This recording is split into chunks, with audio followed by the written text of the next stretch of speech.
When Maya Williams first stepped through the iron gates of Willow Creek High, a prestigious, mostly white school nestled in the suburbs of Raleigh, North Carolina, she knew fitting in would be a long road. She expected the stares, the whispered comments, the cold shoulders.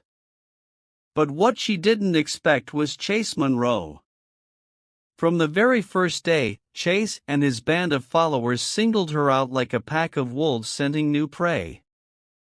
Every hallway bump, every shove at the locker bay, every muttered insult was carefully crafted to chip away at Maya's dignity. She endured it all. The sideways looks, the cruel nicknames, the snickers that followed her down every corridor. Maya absorbed each blow in silence. She turned her cheek when Chase tripped her in the cafeteria line. She bit her tongue when Trent Matthews, Chase's right-hand man, accidentally spilled a soda all over her notebooks. She even smiled thinly when they jeered as she sat alone at the farthest lunch table. Patience, balance, control. These were the principles carved deep into her bones. Because what Chase and his gang didn't know, what they couldn't know, was that Maya wasn't the easy target they imagined on BUP stories. She was the granddaughter of a Shaolin master, a disciple of a tradition that had taught her from childhood that true strength lay not in striking first, but in enduring, in holding steady, until the right moment came. Chase thought he was tormenting a defenseless girl. He couldn't have been more wrong. He was walking straight into a lesson he would never forget. Before we continue, drop a comment and tell me where you're watching from. And don't forget to subscribe because tomorrow's story is one you absolutely won't want to miss. The heat was heavy that September afternoon as Maya stepped off the battered yellow school bus, the soles of her sneakers sticking slightly to the cracked pavement. The sun glared off the rows of polished SUVs in the Willow Creek parking lot, casting everything in a harsh, unforgiving light. Maya adjusted her backpack and made her way toward the sprawling building. Her heart was steady, her breath slow. She had trained for moments like these, not here, maybe not in a suburban high school full of privileged kids, but under the stern gaze of her grandfather in a modest studio in Houston, Texas. Calm heart, clear mind, he would tell her. A storm outside is nothing when your spirit is still. She would need that wisdom now more than ever.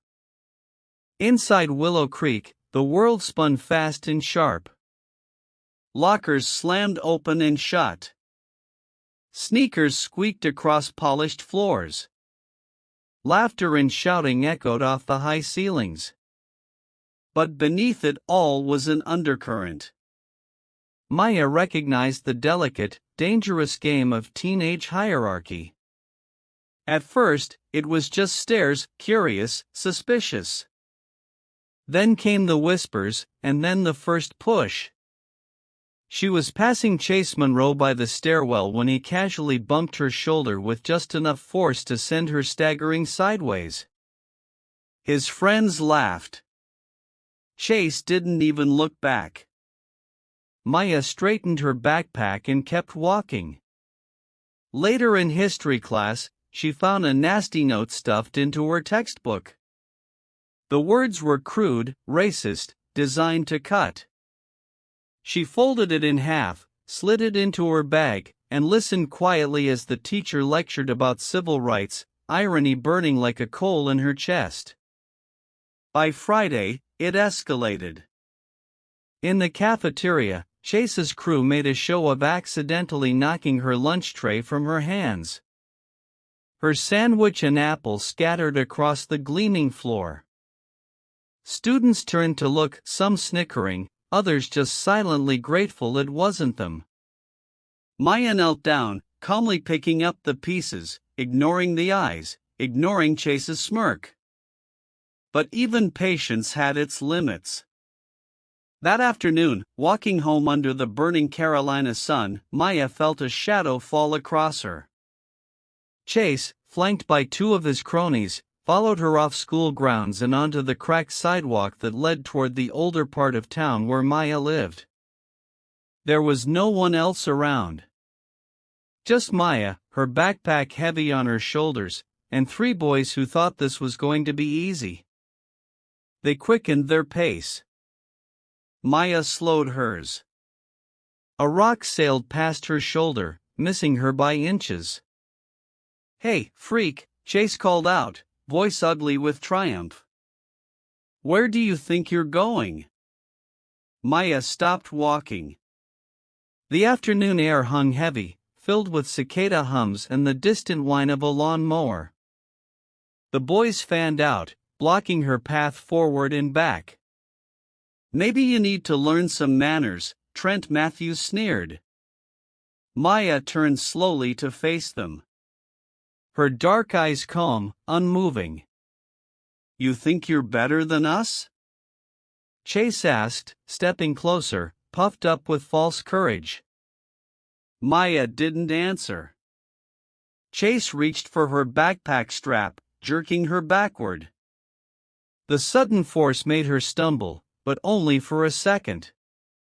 Because when Maya moved, it was as if the air shifted around her. One moment Chase was grinning. The next he was flat on his back on the pavement, gasping for air, his wrist pinned expertly beneath Maya's knee, immobilized in a way he didn't even understand. The other two boys froze. "What the hell?" Trent stammered. Maya didn't raise her voice. She didn't smile. She simply looked at them with the steady gaze of someone who had already won. "Your mistake," she said quietly, "was thinking I needed to fight to beat you." Chase groaned, trying to struggle, but Maya's hold was precise, unbreakable, a technique born from centuries of training, not rage, discipline, honor, patience. After a long, breathless moment, she let him go. He scrambled backward like a crab, shock and terror etched across his face. "You picked the wrong girl," Maya said, shouldering her backpack and stepping calmly around them. She didn't look back. She didn't need to because Chase Monroe and his gang had already been defeated, not by fists or fury, but by something far stronger, a spirit they could never touch on BUP stories. Chase Monroe didn't come to school the next day. Word spread fast at Willow Creek High. Nobody knew exactly what had happened, just whispered rumors of a fight, of someone getting thrown down hard. Some said Chase had been jumped after school by some gang. Others claimed he'd gotten into it with a rival athlete. No one imagined that the quiet, self-contained new girl with the dark braids and steady eyes had anything to do with it.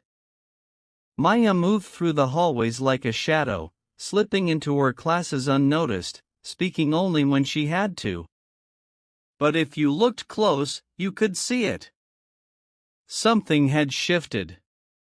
The way people looked at her, just a flicker of uncertainty now, a hesitation that hadn't been there before. For once, Maya didn't sit alone at lunch. A girl named Sophie Daniels, a sweet, freckled redhead from her English class, asked if she could join her. Then came Liam Torres, one of the quieter boys from art club.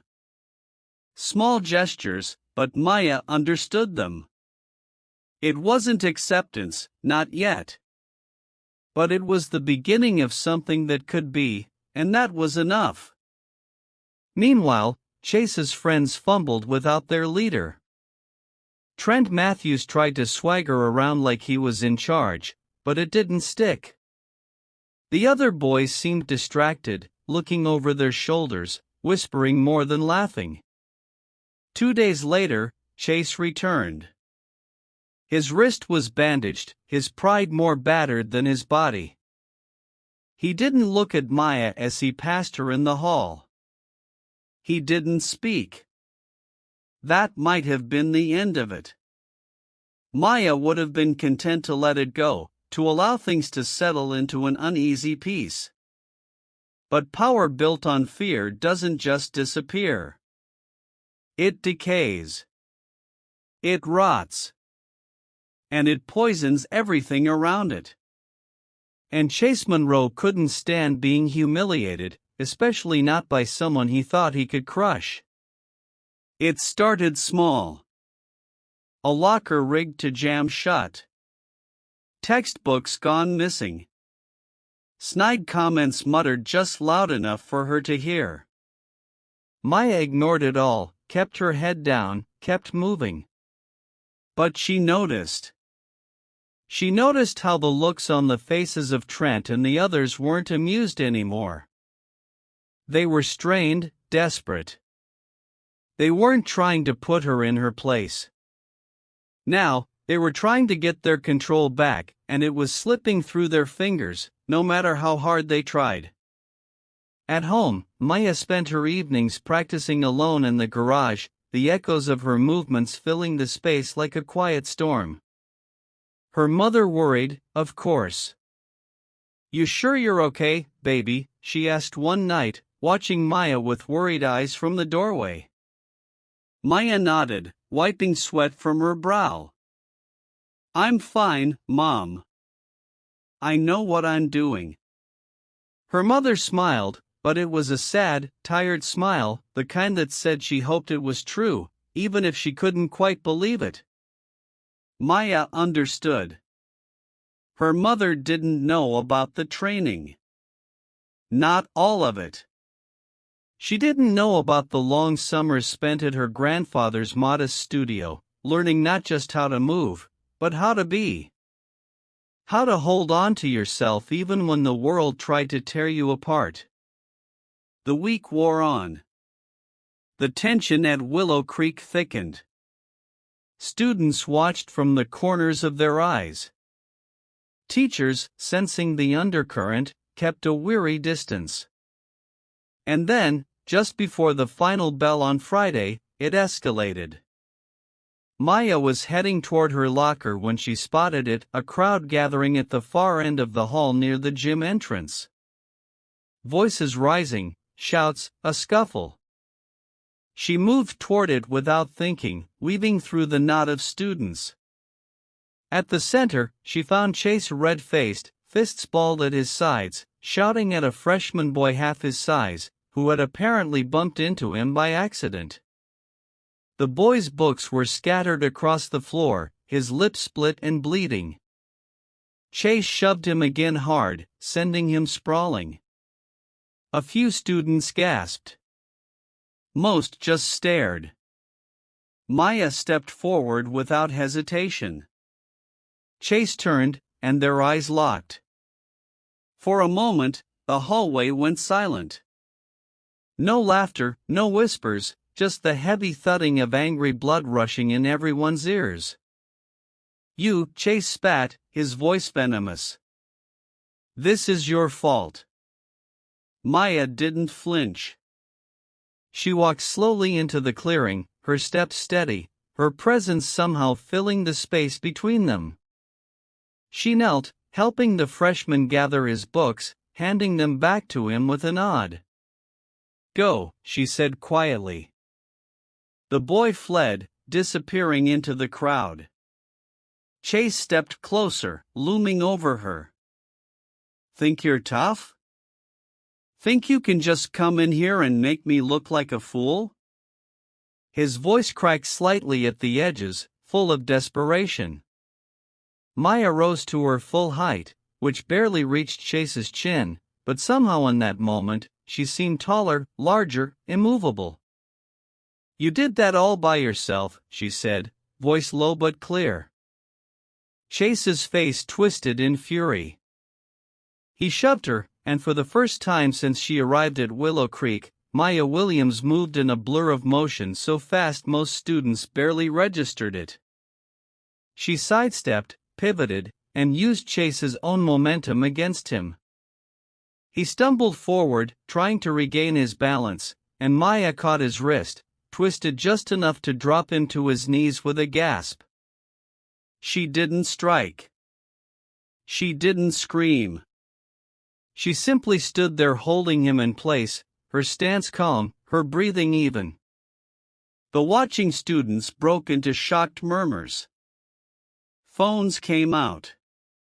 Clicks and flashes filled the hallway. Chase tried to wrench free, but it was useless. Maya released him with a small shove, and he fell backward, scrambling to his feet, face crimson with shame and rage. "You'll pay for this," he hissed. But even as he said it, everyone could see it, the shift. The power was gone. Maya didn't reply. She didn't need to.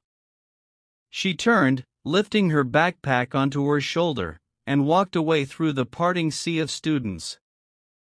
No one laughed at Chase. No one clapped him on the back. They just stared wide-eyed as the mighty king of Willow Creek High was left standing alone from BUP stories. When Maya got home that night, her mom was waiting on the porch, arms folded, worry creasing her forehead. "I heard something happened," she said. Maya nodded, setting down her bag. "It's over," she said simply. And in her heart, she knew it was not because Chase would stop being cruel. People like him rarely changed so easily, but because now everyone had seen the truth. Chase Monroe wasn't invincible. And Maya Williams wasn't someone to pity. She was someone to respect. And maybe, just maybe, Willow Creek High would remember that. By Monday morning, the shift at Willow Creek High was undeniable. Students still whispered when Maya passed, but the whispers had changed. There was no more mockery in their voices, no more gleeful cruelty. Instead, there was curiosity, respect, even something close to awe.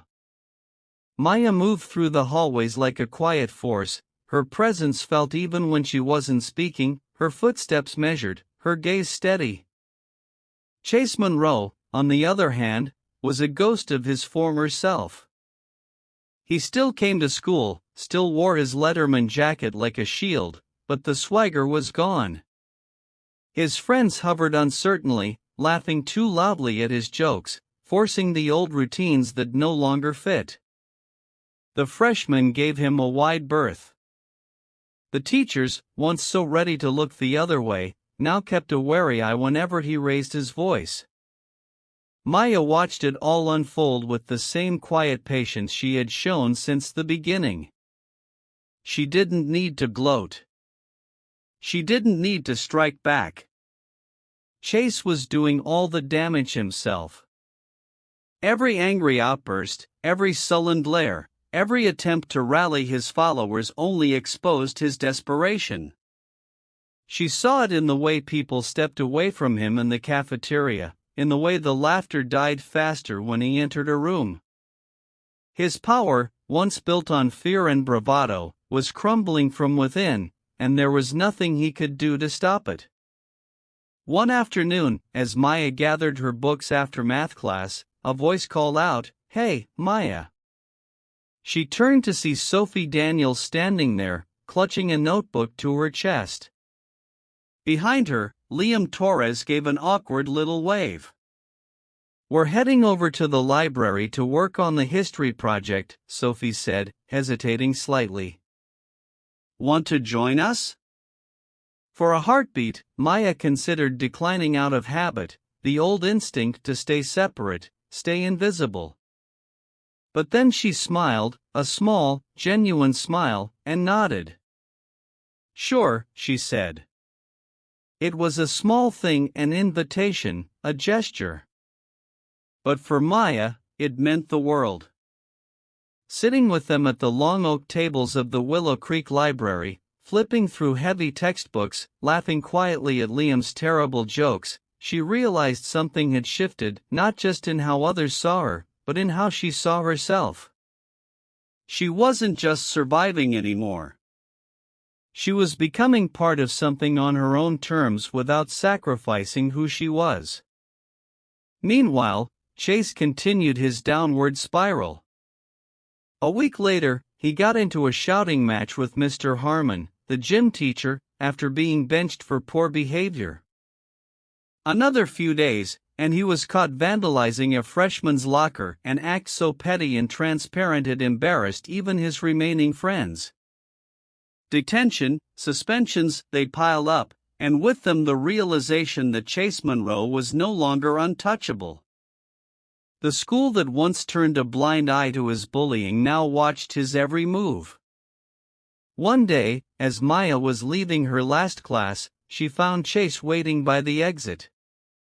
His face was drawn tight, dark circles under his eyes, hands shoved deep into the pockets of his jeans.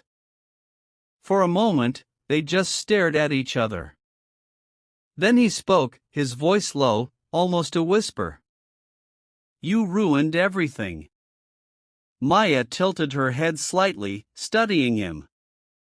"I didn't ruin anything," she said softly. "You did that all by yourself." He didn't argue. He just stood there looking at her like he wanted to say more, but couldn't find the words. Then, without another word, he turned and walked away, shoulders hunched, a boy who had built his kingdom on fear and was now left to wander its ruins alone. Maya watched him go, a strange mixture of sadness and satisfaction in her chest. She hadn't wanted revenge. She hadn't wanted to hurt him. All she ever wanted was to be left in peace, to live her life without fear. And now she'd carved out that space, not through violence or cruelty, but through resilience, discipline, and the unwavering belief that she didn't have to become like her tormentor to defeat him. Weeks passed. The leaves turned gold and crimson, swirling across the sidewalks in the cool autumn breeze. At Willow Creek, life settled into a new rhythm. Maya found herself part of a small but growing circle of friends: Sophie, Liam, a few others who valued her quiet strength and quick wit.